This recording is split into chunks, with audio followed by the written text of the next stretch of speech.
মরা লাগবে না সবার। এই যে সয়াবিনটা একবারে পুরা পুড়ে গেছে, এই সয়াবিনটা 2500 টাকা করে বিক্রি করছে, আর এটা কিনছেন কত? 2850। 2850। ও ভাই আপনার কয় বস্তা ধরা খাইছেন? এইগুলো কয় বস্তা খাইছেন ধরা খেয়েছেন? হ্যাঁ, তিনটা। 3 বস্তায় এটা চালাইছেন না, 1.5 বস্তা চলছে আর রয়েছে। আর এই 1.5 বস্তা যেটা আছে সেটা কি করবেন কোন? পেছে ভরে গেছি, কি করবো ভাবতাছি। পেছে ভরে গেছেন, আমি তো আইসে তো আপনাদের বিপদে ফেলাই দিলাম, পেছে ফেলাই দিলাম, তাই না? পেছে বলতে বাসাইতে শুনাম করে আমি আপনাদের আইসে মানে পুরা ধরা খাই যেটা। আমি আসলাম মনে হয় বাটপারি করার জন্য, বাটপারি করতে যাই তো আপনাদের পেছে ফেলাই দিলাম। আমি তো বাটপার না, আমি একটা বাসা নিতে শুনাম করে তো মরার আগ পর্যন্ত ঠয় তো শালা তো বাটপার। এখন তো আমি ধরা এখন যাই 2 দোকানে এটা পাইছি, আমি কইছি না ভাই এটা 2 নম্বর। কই কেমনে বুঝলেন 2 নম্বর? আমি কই এটা পুরা, এটা পুরো সয়াবিন হইছে। আমরা চাইছি সয়াবিন, আমি করে বলতো যেন এটা দেখছি, আমি দেখে চিন্তা আলাইছি দিলে না এটাই 1 নম্বর। হ্যাঁ, এর দাম 2 টাকা বেশি নেবে, কিন্তু আপনার এইটা হলো গিয়ে পুরো সয়াবিন একবার পুড়ে গেছে এই মাছের জন্য। সেই সয়াবিন আপনাদের দিছে, আরে সর্বনাশ। গরু খেলেও কম খাবো, মুরগিও খেলেও কম খাবো, পুরাইকে খেলেও কম খাবো, ছাগলে খেলেও কম খাবো। এটা আপনার খামারি বাইরা আমি মানে চেষ্টা করতেছি পোল্ট্রি সেক্টরে একটা বোমা ফাটানোর জন্য। এখন মেডিসিন দিয়ে ওজন বা ফর্মুলা দিয়ে ওজন একটা বেচে, গত ব্যাচ ভালো পাইলাম, তার আগে ব্যাচ ভালো পাইলাম, এই বেচে আমি কি ব্যাপার ওজন ওনারে আমি এত কন্ট্রোল করতেছি, কিন্তু তারপরও আমি পারতাছি না। কি কারণটা কি? আমার হাতের মানে বাইরে চলে যাইতেছে, আমি কন্ট্রোল করতে পারতেছি না কোনোভাবে ওনারে। বিষয়টা আমি বুঝতে পারতেছি না কি মানে কি দিয়ে কি হইতেছে।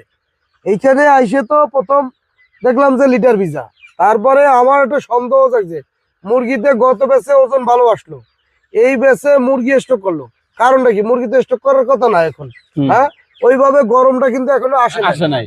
আর যেহেতু ভিজা খাবার খেলে তো স্টক করার কথা না না, আমার ধারণা যে ভিজা খাবারটা দিলে ওরা যেমন একটু আরাম থাকে। আমি যখনই ওই দিয়ে ভুট্টা দিয়ে দিচ্ছি না, তখনই যেমন খাইয়া যেমন ওরা আরাম ফিল করলো, আরাম ফিল যেমন এখন সুস্থ হয়ে গেছে এরকম লাগলো।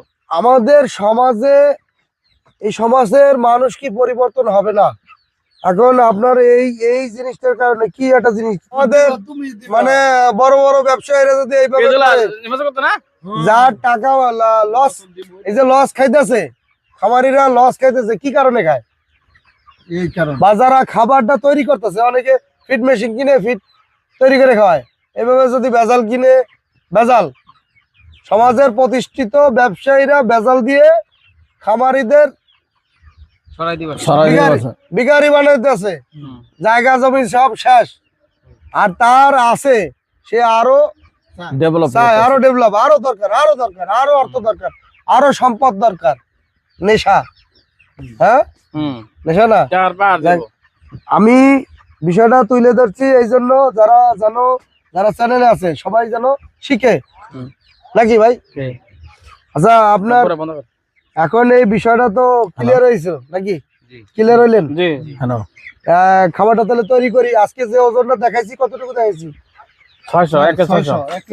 1 কেজি 600 দেখাইছি।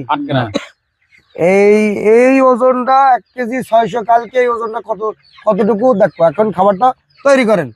আমি যেহেতু আজকে এখানে আসি, কালকেও আমি এইটার ওয়েটটা দেখাবো যে কতটুকু ওজন আছে কালকে বিকাল পর্যন্ত, নাকি কতটুকু বাড়তেছে। প্রতিটা মনিটর হবে, মনিটরিং এর ভিতরে 24 আওয়ার্স রাখবো। মানে এটা আমাদের চ্যানেলে যারা ফলোয়ার আছে তাদের ব্লিপ করার জন্য, যে দেখেন এই হয়েছে সমস্যার সমাধান কিভাবে বাইর করা লাগে, যার যার সমস্যা সে বাইর করবে এইভাবে। আচ্ছা, যাই হোক, একটু খাওয়াটা বাইর করে তৈরি করেন। আচ্ছা।